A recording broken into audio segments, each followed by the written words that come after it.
Hello বন্ধুরা, কেমন আছো তোমরা? আশা করি সবাই তোমরা ভালো আছো, আর আমিও তোমাদের দোয়ায় খুবই ভালো আছি। তো বন্ধুরা, আজকে আমি তোমাদের সাথে যে গল্পটা শেয়ার করতে চলেছি, এই গল্পটা খুবই মজার হতে চলেছে অন্যান্য গল্পের চেয়ে। এই গল্পটার ধরন একটু ব্যতিক্রম গল্পটা, তাই তোমরা মনোযোগ সহকারে সম্পূর্ণ শুনবে, তাহলে অনেক বিনোদন পাবে, অনেক মজা পাবে। তার আগে বন্ধুরা, তোমাদের কাছে আমার একটাই রিকোয়েস্ট, এটা একটা নতুন চ্যানেল। এই চ্যানেলটিকে তুমি যদি সাবস্ক্রাইব করে না থাকো, তাহলে প্রতিনিয়ত এই ধরনের বিনোদনমূলক ভিডিও পেতে চ্যানেলটিকে এক্ষুনি সাবস্ক্রাইব করে দাও, ভিডিওতে একটা লাইক দাও, আর শেয়ার করে অন্যকে দেখার সুযোগ করে দাও। তা চলো মূল গল্পে চলে যাওয়া যাক। আমি অর্ণব, পুরো নাম অর্ণব রায়। মা ভালোবেসে অরুণ বলে ডাকে। বয়স 18 বছর। এটা আমার গল্প, বা বলা যেতে পারে আমার এবং আমার মায়ের গল্প। এটা একটা সত্যি ঘটনা, তাই আমি চাই যে আমার দর্শকরা পূর্ণ সত্যিটার সাথে পরিচিত হোক। আমার প্রতিটা অনুভূতি, আমার রস আস্বাদনের তৃপ্তি, সবটাই যাতে আমার দর্শকরা অনুভব করতে পারে। আমার মায়ের সাথে আপনাদের পরিচয় করিয়ে দিই। আমার মায়ের নাম শ্রীমতী সুমনা রায়। বয়স 38 বছর। গায়ের রং শ্যামলা, কিন্তু ভারী মিষ্টি চেহারা, এবং তার থেকেও বেশি মিষ্টি ওনার হাসিটা। মায়ের মনটা ভারী সরল, তবে বুদ্ধি তীক্ষ্ণ। কিন্তু যত বুদ্ধি সব বাইরের জগতের ক্ষেত্রে। আমার বেলায় মায়ের শুধু সরলতা আর ইমোশন কাজ করে। আমার বাবা অমিত রায় একজন লেক এজেন্ট এবং কিছু অন্যান্য ব্যবসা করে। মাও কর্মরত। সব মিলিয়ে সংসারে কোনো রকম অভাব নেই। আমি স্কুলে পড়ি, বর্তমানে ক্লাস 12। বাড়িতে আমরা 3 জন ও আমার ঠাকুমা থাকি। ঠাকুমার বয়স 80 বছর। উনি বেশিরভাগ সময় ওনার রুমেই থাকেন এবং ঈশ্বর আরাধনায় নিজেকে মগ্ন রাখেন। আমার মায়ের প্রতি কোনো রকম দৃষ্টি শুরুতে আমার ছিল না। ছোটবেলায় যে ছেলেরা যে চোখে নিজের মাকে দেখে, আমিও সেভাবেই দেখতাম। কিন্তু আমার একটা বৈশিষ্ট্য ছোটবেলার থেকেই ছিল, মোটামুটি 12 বছর বয়স থেকে। সেটা হচ্ছে নেক ফেটিশ, বা মহিলাদের গলার প্রতি এক অদ্ভুত আকর্ষণ। আর আমার মায়ের প্রতি আমার সূত্রপাত ঘটে আমার এই ফেটিশের দ্বারা। আমি শুরুতে ফেটিশ কি জিনিস জানতাম না, শুধু দেখতাম যে মহিলাদের গলা দেখতে অথবা ছুঁতে আমার খুব ভালো লাগতো। সে বয়সে মহিলা বলতে তো শুধুমাত্র স্কুলের শিক্ষিকারা। মায়ের দিকে শুরুতে সেই দৃষ্টি পড়েনি। তখন শুধু স্কুল শিক্ষিকাদের গলা নানা বাহানায় স্পর্শ করতাম এবং তাতেই তৃপ্তি পেতাম। আস্তে আস্তে বয়স বাড়ল, বয়সের সাথে সাথে আমার পিপাসাও বাড়ল। কিন্তু নেক ফেটিশটা বা মহিলার গলার প্রতি লোভটা কিন্তু আমার রয়েই গেল। যখন আমার বয়স 18, তখন হঠাৎ একদিন আমার দৃষ্টিতে মা ধরা দিল। তখন গরমের ছুটি চলছিল। আমি বাড়িতে, বাবা বাইরে কাজে গেছেন। ঠাকুমা নিজের রুমে নিজের মনে আছেন এবং মায়েরও কোনো কারণে অফিস ছুটি, তাই মাও বাড়িতে। সেদিন অসম্ভব গরম পড়েছিল, আর আমরা সবাই গরমে ঘেমে একাকার। আমি বসার ঘরে বসে টিভি দেখছিলাম, আর মা রান্নাঘরে কাজে ব্যস্ত ছিল। আমার পিপাসা পাওয়াতে গেলাম রান্নাঘরে জল খেতে। রান্নাঘরে গিয়ে দেখি মা মাটিতে বসে সবজি কাটছে।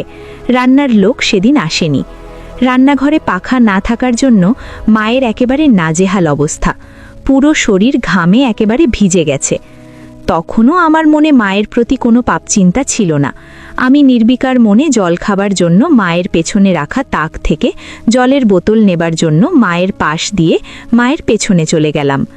জলের বোতল নিয়ে আমি জল খেতে খেতে সামনের দিকে, মানে মায়ের দিকে ঘুরলাম। মা আমার ঠিক সামনে বসে সবজি কাটছিল, আর আমি একদম মায়ের পেছনে। আমাদের রান্নাঘরটা ছোট। মায়ের কাছাকাছি দাঁড়ানো সত্ত্বেও এর আগেই কোনোদিন কোনো পাপ চিন্তা আমার মনে আসেনি। কিন্তু সেদিন জল খেতে খেতে হঠাৎ কি মনে হলো, একবার নিচে মায়ের দিকে তাকালাম। দেখে আমি আর থাকতে পারলাম না। অনুভব করলাম আমার ওটা দাঁড়িয়ে পড়েছে। সেদিনই, তখন জীবনে প্রথমবার আমার মনে আমার মাকে নিয়ে লোভ জন্মালো। আমি ভাবতে থাকলাম, আমি আমার স্কুল শিক্ষিকাদের ক্ষেত্রে যেরকম বাহানা দিয়ে ওনাদের স্পর্শ করতাম, সেরকম একটা বাহানা করতে থাকলাম মনে মনে। একসময় আমি মাকে বলে উঠলাম, মা মা বল কি হয়েছে? মা বলল, আমার গলায় কি একটা আছে মা। আমি বললাম, না মা, তোমার গলায় আবার কি থাকবে? আমি বললাম, মা তোমার গলায় কি একটা লেগে আছে মা? মা বলল, কই? বলে মা নিজের হাত দিয়ে একটু নিজের গলাটা পরিষ্কার করার চেষ্টা করল। এদিকে আমি তো নিজেকে সামলাতে পারছিলাম না। আমি বললাম, হয়নি মা, এখনও লেগে আছে। মা নিজের ঘামে ভেজা গলা আর ঘাড় হাত দিয়ে মুছতে মুছতে বলল, এখনও আছে? কি লেগে আছে রে? আমি দূর থেকে বুঝতে পারছি না, আমাকে তোমার গলার কাছে গিয়ে দেখতে হবে, মনে হয় পিঁপড়ে বা এমনি নোংরা। আমি তোমার গলার কাছে এসে দেখব মা কি লেগে আছে। মা বলল, আচ্ছা থাকলে গে, আমার গলায় কি লেগে আছে না আছে তোকে দেখতে হবে না, তুই পড়তে বসকে, শুধু পড়ায় ফাঁকি দেয়া, সকাল থেকে তো পড়তেই বসলি না। আমার মনটা খারাপ হয়ে গেল, ভাবছিলাম এই সুযোগটা হাতছাড়া হয়ে গেল বুঝি, কিছু একটা করতে হবে। আমি বললাম, হ্যাঁ যাচ্ছি পড়তে, কিন্তু তোমার গলায় ওটা লেগেই থাকবে, দেখতে কেমন একটা লাগছে। মা বলল, কি এমন লেগে আছে রে, কি? এই বলে মা আবার নিজের 2 হাত দিয়ে নিজের গলাটা ভালো করে ম্যাসাজের মতো ডলে পরিষ্কার করার চেষ্টা করল। আমি বললাম, ওহো, এখনও লেগে আছে, যায়নি, আসলে তোমার গলাটা ঘামে ভিজে আছে তো, তাই বোধহয় যাচ্ছে না। এদিকে আসলে মায়ের গলায় কিছু ছিলই না শুরু থেকে, মা তো আর সেটা জানতো না, তাই মা আমার নাটক ও পাপ বুদ্ধিটাও বুঝতে পারছিল না। মা এবার খানিকটা বিরক্ত হয়েই বলল, দাঁড়া তো আয়নায় গিয়ে দেখি। আমি ভাবলাম, যা সর্বনাশ, আয়নায় দেখলে তো মা বুঝে যাবে যে মায়ের গলাতে কিছু লেগে নেই আর আমার কার্যসিদ্ধি হবে না। সাথে সাথে আমি বলে উঠলাম, মা আমি তোমার গলাটা পরিষ্কার করে দেব, তুমি আবার কেন উঠবে মা? মা বলল, আচ্ছা ঠিক আছে দে, কিন্তু তাড়াতাড়ি করে পড়তে যা, কোনো রকম কোনো ফাঁকিবাজি না। আমি তো এই কথা শুনে মহা আনন্দে মনে মনে লাফাচ্ছি। আমি মায়ের একেবারে সামনে গিয়ে হাঁটু ঘেরে বসলাম। বললাম, দেখি মা, একটু গলাটা উঁচু করো, মানে একটু উপর দিকে তাকাও। মা আমার কথা মতো একটু মাথা উঁচু করল। আমার সামনে আমার মা তার গলাটা সমর্পণ করে দিল, ঠিক যেন একটি হরিণ নিজেকে একটি ক্ষুধার্ত সিংহের সামনে সমর্পণ করে দিচ্ছে। মায়ের গলায় কোনো তিল নেই, তবে দেখলাম মায়ের ডান ঘাড়ে একটা ছোট্ট বাদামি তিল আছে। গলার মাঝখান দিয়ে 2টো রেখা চলে গেছে পাশাপাশি, মানে 2টো গলার ভাঁজ আর কি। আমি কাঁপা কাঁপা হাতে মায়ের গলা স্পর্শ করলাম, প্রথমে আস্তে করে। ছুতেই অনুভব হলো যে মায়ের গলাটা কি নরম ও চামড়াটা কি মসৃণ। আমি আর থাকতে পারলাম না, আমার পুরো ডান হাত দিয়ে মায়ের গলাতে বুলাতে লাগলাম। এই সব কিছু কয়েক মিনিটের মধ্যে ঘটে গেল। মা বলল, কি রে, হয়েছে? আমি বললাম, মা আরেকটু মাথাটা উঁচু করো, তোমার গলার ভাঁজে আটকে গেছে, গলাটা পুরো স্ট্রেচ না হলে পরিষ্কার হচ্ছে না। এই শুনে মা নিজের মাথাটাকে আরও পেছনের দিকে করার চেষ্টা করল। আমি মায়ের থুতনি ধরে আরেকটু উপর দিকে করে দিলাম, যাতে মায়ের গলাটা পুরোপুরি আমার সামনে মেলা থাকে। আমি তাকিয়ে একবার দেখে নিলাম যে মায়ের দৃষ্টি ওপরে ছাদের দিকে, মানে আমি সামনে মায়ের গলা নিয়ে কি করছি মা দেখতে পারবে না। আমি বললাম, মা আমি একটু তোমার গলার কাছে এসে ফু দিচ্ছি, যাতে তাড়াতাড়ি পরিষ্কার হয়ে যায়, ঠিক আছে মা? মা বলল, আচ্ছা ঠিক আছে, যা করার তাড়াতাড়ি কর, আমার অনেক কাজ পড়ে আছে। আমি বললাম, হ্যাঁ মা, বলে একেবারে মায়ের গলার কাছে নিজের ঠোঁট নিয়ে গেলাম আর মৃদু ফু দিতে থাকলাম মায়ের সারা গলায়। একসময় থাকতে না পেরে মায়ের গলার একদম মাঝখানে একটা হালকা চুম্বন দিয়ে ফেললাম। তারপর ভয়ে ভয়ে মায়ের দিকে তাকিয়ে দেখলাম একবার যে মা কিছু টের পেল কিনা। আমি কি করছি দেখতে না পেলেও আমার স্পর্শ তো অনুভব করতেই পারছিল। আমার ভয় হচ্ছিল যে মা নিজের গলায় আমার স্পর্শ অনুভব করে ফেলল কিনা, আমার হাতের স্পর্শ আর ঠোঁটের স্পর্শের মধ্যে তফাৎ ধরে ফেলল কিনা। কিন্তু দেখলাম যে না, মা কিছু বুঝতে পারেনি। আমারও সাহস বেড়ে গেল। মা হঠাৎ নিজের 2 হাত দিয়ে আমাকে এক ঝটকা দিয়ে দূরে ফেলে দিল।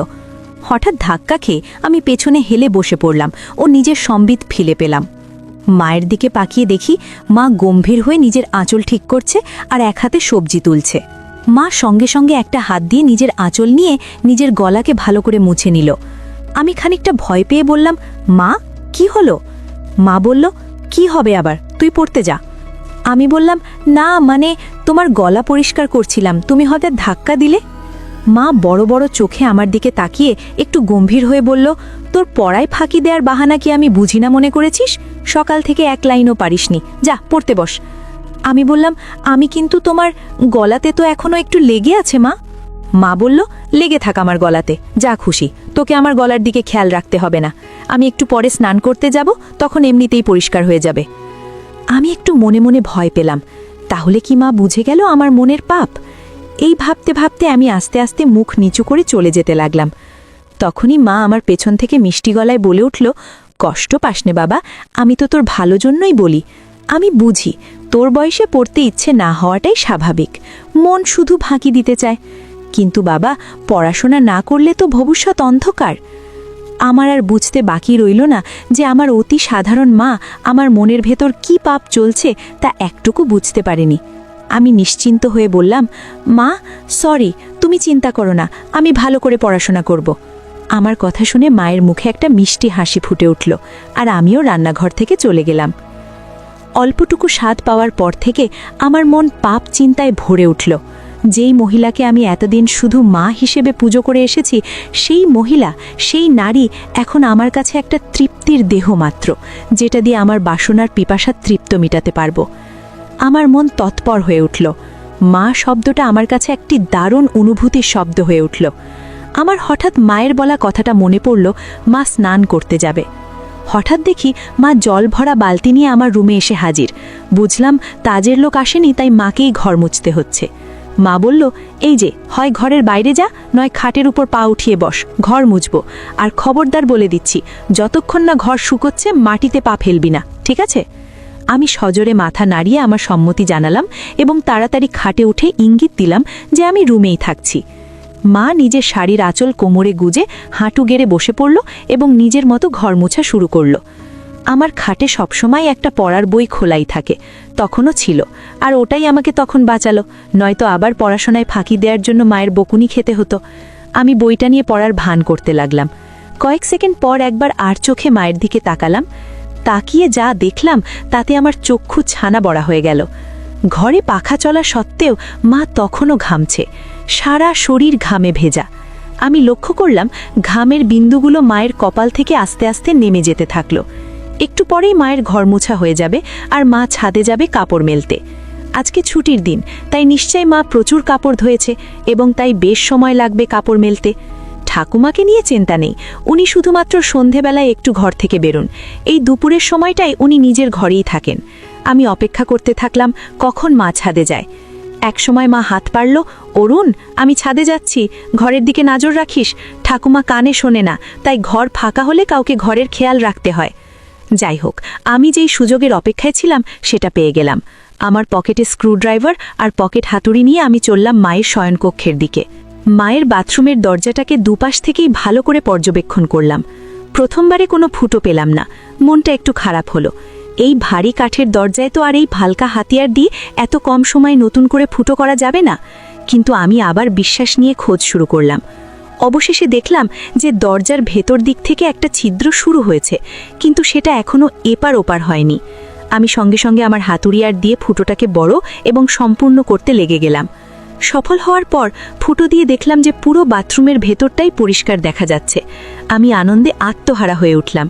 আমি মায়ের শয়নকক্ষ থেকে যাওয়ার আগে ফুটোটাকে সাময়িকভাবে একটা ছোট্ট কাঠের টুকরো দিয়ে বন্ধ করে আসলাম, যাতে মায়ের সন্দেহ না হয়। এরপর অপেক্ষা করতে থাকলাম কখন মা স্নানে যায়। একসময় মা ছাদ থেকে আসলো এবং আমি স্নানে গেলাম বলে সোজা শয়নকক্ষে চলে গেল।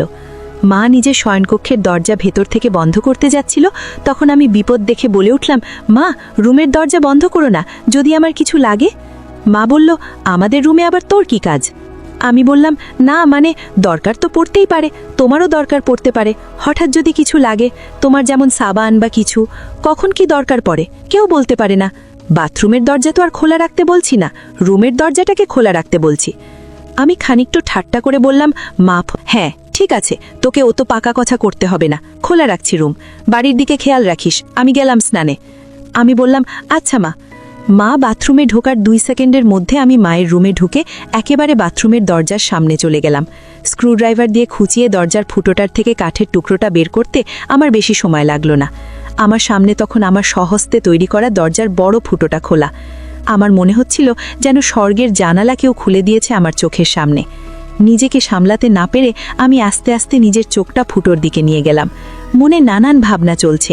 আমার হৃৎপিণ্ড এত জোরে লাথাচ্ছিল যেন শরীরের বাইরে বেরিয়ে আসবে। এত জোরে বুকে শব্দ হচ্ছিল যে ভয় হচ্ছিল মা না শুনতে পেয়ে যায়। ভাবছিলাম যে আজকে আমি যেটা দেখব এটা পৃথিবীর যে কোনো ছেলের জন্য নিষিদ্ধ। আমি বুঝলাম মা এক্ষুনি বেরোবে বাথরুম থেকে। আমি সাথে সাথে ফোনের রেকর্ডিং বন্ধ করলাম। দরজার ফুটোটাকে আবার কাঠের টুকরো দিয়ে শয়তানি করে বন্ধ করে দিলাম, ছুট নিজের ঘরের দিকে। নিজের ঘরে পৌঁছানো মাত্র শুনতে পেলাম মা বাথরুম থেকে বেরিয়ে এসেছে। মনে মনে হাফ ছেড়ে বাঁচলাম। আমার মনে তখন পরম আনন্দ, যেন বিশ্ব জয় করে এসেছি। আমার মন ব্যাকুল হয়ে উঠল মাকে পাওয়ার জন্য। মনে মনে প্ল্যান ভাবতে থাকলাম, কিন্তু কোনো প্ল্যান মাথায় আসছিল না। এদিকে মায়ের অফিস শুরু হয়ে গেল, মাকে একা পাওয়ার সুযোগ হচ্ছিল না। আমার মন তৃষ্ণার্ত থাকল। দিনের পর দিন আমি মন মরা হয়ে যেতে থাকলাম।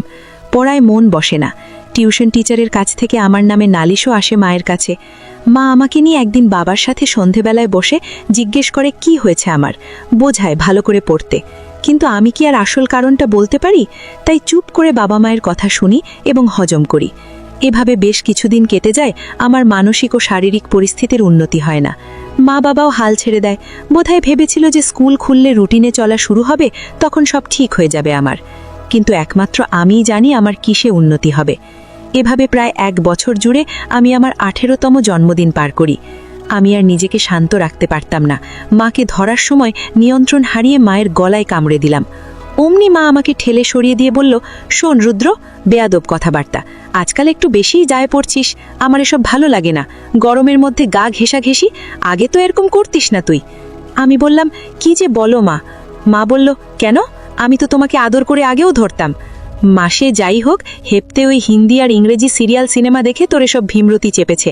আমাদের বাঙালিদের মধ্যে ছেলেরা বড় হয়ে গেলে মায়ের থেকে দূরে দূরে থাকে, এরম গা ঘেঁষাঘেঁষি করে না। আর তুই তো একটু বেশিই করিস। ধরার পর কি আমার গলায় ঘাড়ে কামড়ে দিস? এতে পরে আমার ব্যথা করে। 2 বার তো দেখেছি কালশিটে পড়ে গেছে। এটা কি তোর নতুন কোনো দুষ্টুমি শুরু হয়েছে, নাকি আমার উপর রাগ করে আমার বকুনির প্রতিশোধ নিস তুই? আমি তো মায়ের কথা শুনে পাথরের মতন দাঁড়িয়ে ভয় পাচ্ছিলাম আর ভাবছিলাম যে মা তবে আমার মায়ের গলায় চুম্বন দেয়া কামড়ানোটা টের পেয়েছে প্রতিবার। আর সেটাই তো স্বাভাবিক, আমিই বোকা। পাপের চোটে গা ছাড়া রকম ওভার কনফিডেন্ট হয়ে যাচ্ছিলাম আস্তে আস্তে। এখন কি হবে? আবার ভাবলাম মা টের পেয়েছে ঠিকই, কিন্তু তার ছেলের আসল মতলবটা এখনো বুঝতে পারেনি। এটা ভাবা মাত্র আমার একটু সাহস আসলো। আমি বললাম, কি যে বলো মা তুমি, এটাতে আমার আবার কি দুষ্টুমি? আমার সব বাঙালি বন্ধুরাও তো তাদের মাকে ভালোবেসে এভাবে ধরে। মা এবার একটু বিরক্ত হয়ে বলল, সে কে কি করছে সেটা আমি জানি না, আমার এটা পছন্দ না, তাই তুই এটা করবি না, ব্যাস। বোধগম্য হলো। আমি মাথা নেড়ে আমার সম্মতি জানালাম। মা বলল, আর বন্ধুদের থেকে এই সমস্ত বদঅভ্যেস না শিখে ভালো কিছুও তো শিখতে পারিস নাকি? আমি বুঝলাম কথা লাভ নেই, ব্যাপারটা খুব সিরিয়াস দিকে যায়নি, তাই এখানেই ইতি করতে হবে। তাই আমি আবার ঘাড় নুইয়ে বললাম, আম্মা তুমি ঠিকই বলেছ, আমি তোমার কথা মতোই চলবো। মা এটা শুনে নিজের রুমে চলে গেল, আর আমিও আমার রুমে হাত দিয়ে কাজ ছেড়ে নিলাম। এর মধ্যে আবার একদিন মা ছুটি পেল এবং বাড়িতেই ছিল। বাবা ভাগ্যক্রমে কাজে বাইরে। আমার মনের শয়তান জেগে উঠল। মনে মনে ভাবলাম, আজকে যে করেই হোক মাকে পেতেই হবে। দুপুরে খাওয়া দাওয়া শেষ করে আমি আমার ঘরে আর মা নিজের ঘরে দুপুরের ঘুম দিতে চলে গেলাম। বিছানায় শুয়ে থাকলাম ঠিকই, কিন্তু ঘুম আর আসছে না। মায়ের ঘরে পৌঁছে আমি আস্তে করে শয়নকক্ষের দরজা ফাঁক করে মায়ের রুমে ঢুকলাম। ঢুকে দেখি মা বিছানার একদম একধারে দরজার দিকে পিঠ ফিরে শুয়ে আছে। আমিও এবার নিশ্চিন্ত হয়ে মায়ের পাশে খাটের উপর বসলাম। মা বাদিকে কাত হয়ে শুয়েছিল। আমি এবার সাহস করে মায়ের গলার একদম কাছে চলে গেলাম। কিন্তু বিপদ ঘটল তারপরেই।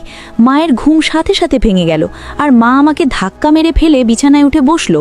মা বলল, কিরে বাবা, তুই কি করছিলিস আমার কাছে এসে? আমি আমতা করতে করতে বললাম, কই মা, কিছু না তো। মা একটু রেগে গিয়ে বলল, কিছু না তো মানে? রুদ্র দেখ, ভালো চাস তো সত্যি কথা বল, কি করছিলি তুই আমার এত কাছে এসে? আমি বললাম, কোথায় মা? না, আমি কোথায় তোমার কাছে ছিলাম? আমি তো তোমার পাশে খাটে বসেছিলাম। আমার আসলে ঘুম আসছিল না, তাই তোমার সাথে গল্প করতে এসেছিলাম। এসে দেখি তুমি ঘুমোচ্ছ, তাই তোমার কাছে বিছানায় সবেমাত্র একটু বসেছিলাম। ভাবলাম যদি তুমি একটু জেগে থাকো তাহলে আমার সাড়া পেয়ে উঠবে। কিন্তু আমার এত সুন্দর মসৃণ বানানো গল্প মায়ের একটুকু বিশ্বাস হলো না। মা জোরে বলে উঠল, মিথ্যে কথা বলিস না, তোর গরম নিঃশ্বাস আমি আমার ঘাড়ে অনুভব করেছি, বল কি করছিলি তুই? আমি বললাম, মা আমি তোমার কাছে কিছু লুকোবো না, আমি তোমাকে খুব ভালোবাসি, কিন্তু আমি জানি না কেন আমার তোমার প্রতি একটা অদ্ভুত আসক্তি আছে। আমার কথা তখনও শেষও হয়নি, মা আমার গালে সাপটে এক থাপ্পড় মারল। আমি প্রায় মাথা ঘুরিয়ে বিছানায় লুটিয়ে পড়লাম। মা বলল, তোর লজ্জা করছে না রুদ্র তোর মাকে এগুলো কথা বলতে? আমি তোর মা, তোকে জন্ম দিয়েছি। মা মানে বুঝিস জানোয়ার? হায় ভগবান, এগুলো কথা তো আমি তোর বাবাকেও বলতে পারবো না। তোর বাবা তো আর তোকে মারতে পারবে না, নিজেই হয়তো মরে যাবে। আমি কাঁদতে কাঁদতে বললাম, মা আমাকে ক্ষমা করে দাও, কিন্তু তোমাকে না পেলে আমার জীবন বৃথা। আমি জানি না কেন সবসময় শুধু তোমার কামনা আমার মন জুড়ে থাকে। আমার পড়ায় মন বসছে না, রেজাল্ট খারাপ হচ্ছে, এমনকি আমার শরীর ভালো নেই। তুমি তো সবই জানো মা। বিশ্বাস করো আমি অনেক চেষ্টা করেছি, কিন্তু কিছুতেই তোমাকে পাওয়ার ইচ্ছেটাকে মন থেকে বের করতে পারিনি। আমি সাইকিয়াট্রিস্টের কাছেও গিয়েছি, কিন্তু তাদের কাছেও এর কোনো ট্রিটমেন্ট নেই। আমার অন্য কোনো মেয়েকে দেখলে এমন অনুভূতি হয় না যেমন তোমাকে দেখলে হয়। আমি কি করব বলো মা? মা বলল, ইস থাম রুদ্র থাম, দোহাই তোকে, তুই চুপ কর, আমার কান আর নিতে পারছে না। আমি চুপ করে নিচের দিকে তাকিয়ে থাকলাম। খানিকক্ষণ পর মাকে একটু শান্ত দেখলাম। বলল, রুদ্র বাবা শোনো, এটা হয়তো একটা বয়সের প্রবলেম, তুই চেষ্টা কর, দেখবি সময়ের সাথে ঠিক হয়ে যাবে। আমি সাহস করে বললাম, না মা, আমার তোমার প্রতি বাসনা ততদিন কমবে না যতদিন না আমি তোমাকে পুরোপুরিভাবে পাবো। মা বলল, তুই একটু বড় হয়ে যা, তোকে তাড়াতাড়ি বিয়ে দিয়ে দেব। কেন এই বুড়ি মায়ের পেছনে পড়েছিস বাবা? আমার মনে হলো এইবার বোধহয় মায়ের মাতৃসুলভ ভাব জেগে উঠেছে, যেটা চায় যে তার সন্তান সবসময় সুখে থাকে, ভালো থাক। আমি ভাবলাম আমাকে মায়ের এই মনের ভাবকে কাজে লাগাতেই হবে, এই আমার অন্তিম সুযোগ। আমি সাথে সাথে মায়ের পা ধরে বললাম, মা আমাকে একবার তোমার সাথে দাও, আমার আর এই জ্বালা সহন হচ্ছে না মা, প্লিজ মা। মা অল্প অল্প কাঁপতে কাঁপতে বলল, বাবা হয় না, আমি তোর জন্মদাত্রী মা, তুই এখন ছোট, তাই তুই কি চাইছিস সেটা বুঝতে পারছিস না, এটা হয় না বাবা, প্লিজ বোঝ। আমি খেয়াল করলাম যে মায়ের মুখে আর রাগের কোনো চিহ্ন নেই, মা পুরো ইমোশনাল হয়ে আছে। আমি মনে মনে ভাবলাম এখনই খেলতে হবে। আমি সোজা হয়ে বসে আমার দুহাত দিয়ে মায়ের দুহাত ধরে ফেললাম আর মায়ের একদম কাছে চলে গিয়ে বললাম, মা প্লিজ একবার দাও, সব ঠিক হয়ে যাবে, প্রমিস। আর কোনোদিন তোমাকে বিরক্ত করব না, কোনোদিন কোনো কারোর সাথে দুষ্টুমি করব না, ভালো করে পড়াশোনা করব, ভালো রেজাল্ট করব, প্লিজ মা প্লিজ। আমি বলতে বলতে একটা হেঁচকি খেলাম আর বলতে থাকলাম, প্লিজ মাগো, জাস্ট একবার প্লিজ, আর কিচ্ছু চাই না, শুধু একবার দাও। মা হঠাৎ একটা চিৎকার করে উঠল। আমি ভয় পেয়ে মায়ের মুখ আমার হাত দিয়ে চেপে ধরলাম আর মাকে বিছানায় ফেলে মায়ের ওপর চেপে বসলাম। মায়ের বোধহয় দম আটকে যাচ্ছিল, আমাকে ইশারা করে বলল যে হাত সরাতে। আমি আস্তে করে হাত সরালাম, দেখি মা কিছু বলছে না, শুধু চুপ করে ছাদের দিকে তাকিয়ে আছে। আমি মন্ত্রের মতো শুধু বলে যাচ্ছি, মা প্লিজ। একসময় মা বলে উঠল, রুদ্র তুই কি কোনোভাবেই মানবি না? আমি বললাম, না মা, তোমাকে আমার চাই চাই, মা প্লিজ রাজি হয়ে যাও প্লিজ। বোধহয় মা বুঝতে পেরেছিল যে আমি কিছুতেই মানবার পাত্র নই। মা একটা দীর্ঘশ্বাস ফেলল আর মুখটাকে আমার দিক থেকে সরিয়ে ডান দিকে ঘুরিয়ে বলল, ঠিক আছে। আমি যেন আমার কানকে বিশ্বাস করতে পারছিলাম না, এ যেন স্বপ্ন পূরণ। বুঝলাম যে মা নিজের ছেলের খুশির জন্য নিজেকে সমর্পণ করে দিচ্ছে।